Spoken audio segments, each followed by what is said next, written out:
Now, the third and final construct I want to explore in this presentation is that of authenticity, helping to make learning more authentic, more realistic, and therefore more meaningful for learners.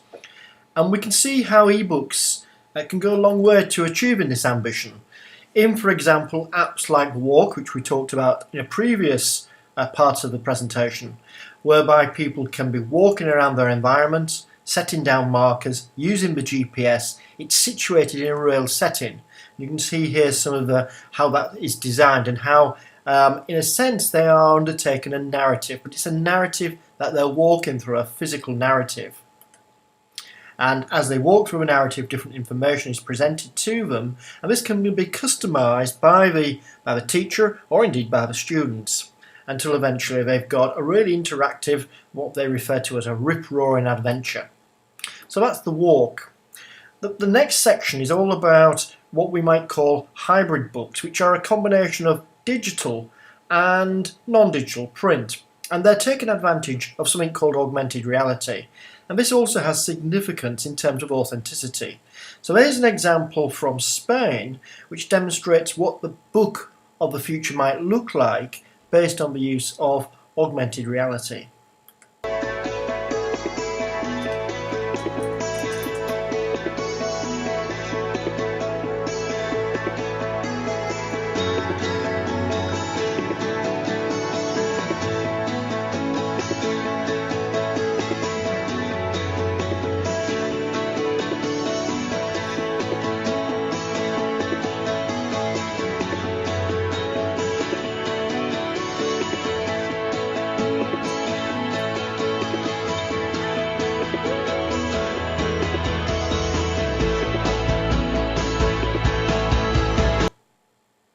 Although this is a prototype, it's not real, it's a theoretical model.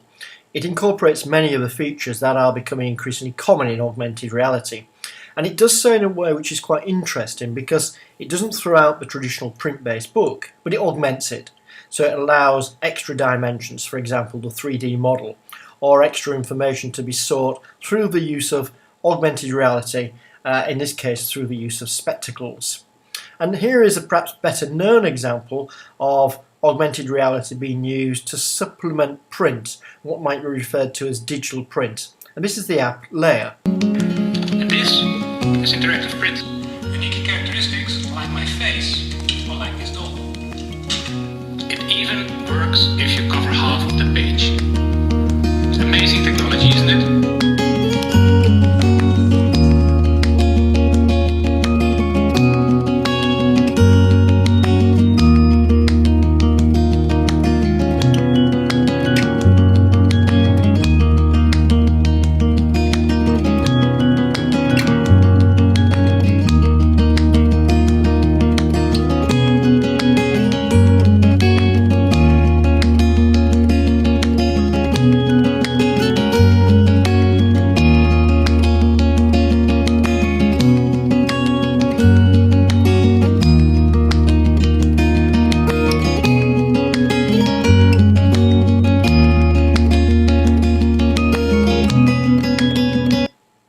Apps like Layer were designed originally for marketing purposes, but I think you can see quite simply how they could be adapted, and indeed have been adapted, so as to be used in books. And it's only a matter of time, I believe, until schools and publishers recognise the value of augmented reality for supplementing the traditional textbook in the way that you saw there.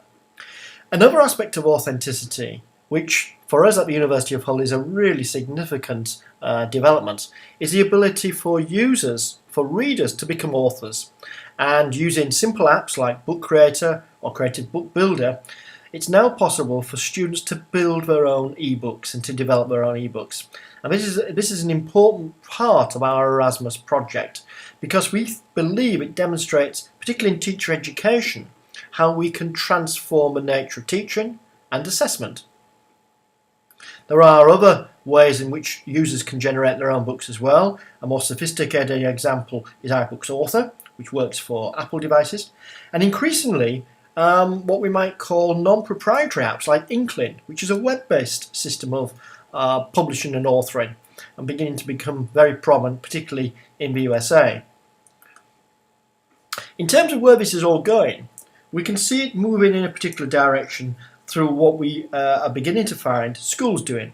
And not all schools have moved this far, but some, like Stephen Peirce Foundation in Cambridge, are particularly innovative in how they see themselves as becoming knowledge building communities. So building on the principles of knowledge building, Scardamalia and Barita, and using eBooks as the vehicle through which they achieve this, either through teachers building books or increasingly students building books in order to demonstrate and to achieve a more original contribution to knowledge. And these are some of the books that the Stephen Peirce Foundation have published on the iStore, on the iTunes Store, are available if you want to have a look at those.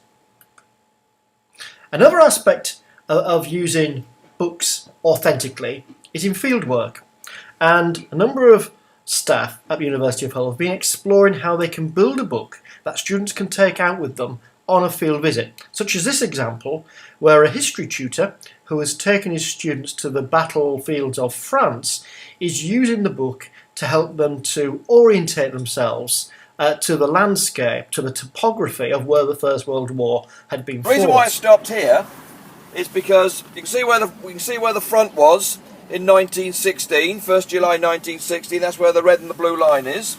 You can see it crosses the road, okay, down near Albert. And if you look along the road, it says Pozières. Go further up towards Bapaume, and you'll see some dotted lines. So just past Pozières, there's a dotted line which goes across the road. And then if you go further up, there's another dotted line that crosses the road. Yeah. Okay? Now we're now at that dotted line. The blue one or the red one? The blue one. I think it's blue. Yeah, it is blue. Yeah, it's that one.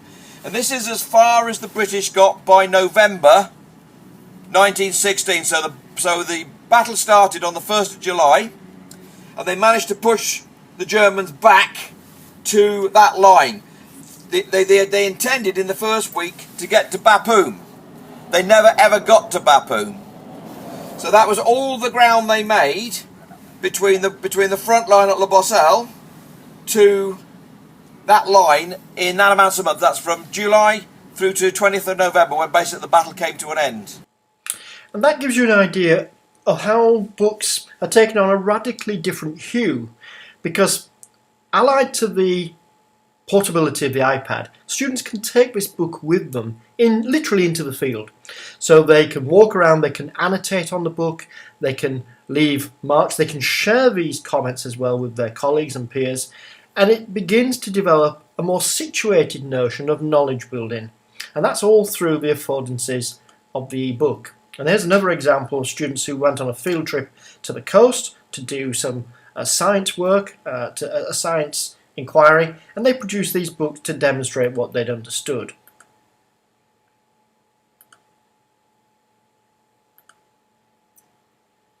Mixture of text, images and video. Simple and yet very effective. So, if we conclude in terms